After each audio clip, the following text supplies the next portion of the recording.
Состоялось эксклюзивное интервью с Тойли Хаджиевым, сыном знаменитого художника Айхана Хаджиева, чье имя неразрывно связано с образом великого поэта Махтумкули Фраги. Он поделился воспоминаниями о своем отце и его шедевре – портрете Махтумкули Фраги, который стал настоящим символом туркменской культуры. Создание портрета заняло много месяцев. Айхан Хаджиев тщательно прорабатывал каждую деталь, стремясь передать не только внешний облик Махтумкули, но и его внутренний мир. Один из самых знаменитых событий в работе над портретом стал сон, в котором Айхану Хаджиеву явился сам Махтумкули Фраги. Поэт дал художнику несколько советов по усовершенствованию его работы, указав на некоторые детали, которые нужно было изменить. Айхан Хаджиев сразу же проснулся и внес правки в портрет в соответствии с подсказкой из сна. Говорят, что именно эти финальные штрихи дали портрету ту жизненную искру и глубину, за которую он так ценится сегодня. Тойли Хаджиев с гордостью говорит о том, что портрет Махтумкули Фраги, созданный его отцом, стал настоящим шедевром и символом туркменской культуры. Он рад, что может хранить память о своем отце и его творчестве и делиться этой историей с людьми. Это эксклюзивное интервью стало настоящим подарком для всех поклонников творчества Айхана Хаджиева и Махтумкули Фраги. Оно приоткрывает завесу над тайной создания одного из самых знаменитых портретов в истории туркменского искусства.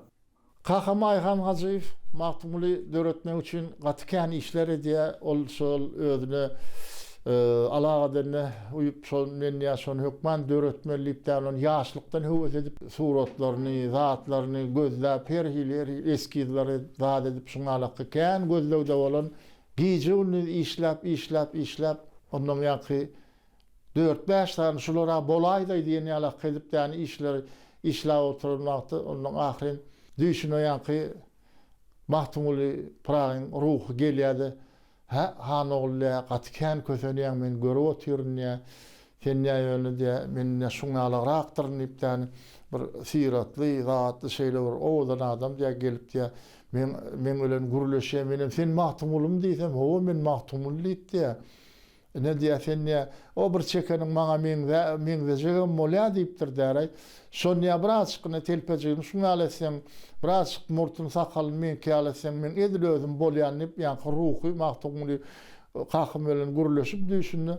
Şeyle diye ne düşündür şöyle ya ol bilem guruluş ya 10-20 minut ta sonra dan ölen saat 4'ten 5'te turağıdan gidip eyem ağına qalya da yani görün vardı hemmecesi. Onun şu ağına qalanın alağadını şu menleşirak edin son alıp da edir son ödiyal edip son Mahtumulin diyşal telpeciğini edil ödünün kâli sakallı murtum düzölüştürak edin edil ödü edip çıkı ay ne bolondurlayım şu gören adamı edil ödü yasadım deyip bollu deyip on bolonsun berden Aşgabat'tan hat geliyor ulu berseş ağırda katnaşayan adam kâneken geliptir. Gelen son yankı 4-5 tane işini alıyor, geliyor kakam pahir. Sonundan geliyor ol seyrediyen molla. Ay berdi diye bir 50-60 adam dur diye hemmizem kakam ya ulu adamlar diye bulan bir yaş oğlunla yankı.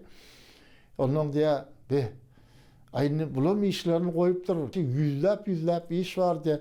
Her kim 4-5 iş koyununu katıken molla da otaydı.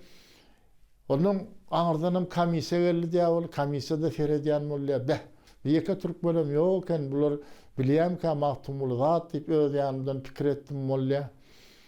Ayıpesi zat geçen son oturup özü zat diye kudret baray diye Mahtumul'un özü elbette şu yankı 20 kademiyle mara öz yanına çeker ederine şu yankı kamise men şu tayda yüzler işin içinde yankı kamise de olur düğünün Türkmen olmasalar mara şoları bir hil alıp yanına çekip tanini öz yanına çekip şu kamisayla men şu Mahtumuli şu ağırdan ruhu elbette şolara bir hile ki tehir ediyendir de hemmecesi gelip diye şu Mahtumula men diye deyip durulur diye de onun men deyip dur deyip de hemmecesimden şu edil özü men diye deyip yankılar birinci yer size oğlanı diye sunalakı son çiğnemden birinci yer yönü alıp urrağı diyeniz onun şekilleniş muzeyiline, umat köyne muzeyiline şu tayda koymalı diyorlar. Sonra ken ençeme eserler dörüdüp içinde Molla Nefes yazıcı şu şahirimizin şu yüz keşfindörü diye son Mahtumulin kakası azadin suratlanır ya. Ata kesi oğul halallen alakı menem näme ondan bir menem şuna alak çekibilecek deyip menem ondan şular alakı işler bilen surat çekip vaat edip kişilikten surat da ol näme höwet edip görýän kakam paýr çekýän menem çekýän şuna alak ondan biz ilki kalam bilen çekýän soň ondan biraz çykyryn kullanýan vaat edýän bir 35-40 ýyllar geçip barýandyr Erandan Garişanyp Mahtumulin 3 tane artık çoğulukları gelipdir. Bizim diye Eran'la, Turan'la bütün Türkiye'lilerine diye şu Mahtumulu biz diye özümüz kabul ettik diye şu şekil gidip oturuyor deyitler. Bir de başkalat gerek geldi de. Biz heve tormat edip oturduk, gürleştik, rahat ettik. Şoları yürüyüp görmeye gelipdir diyecek olyanlara.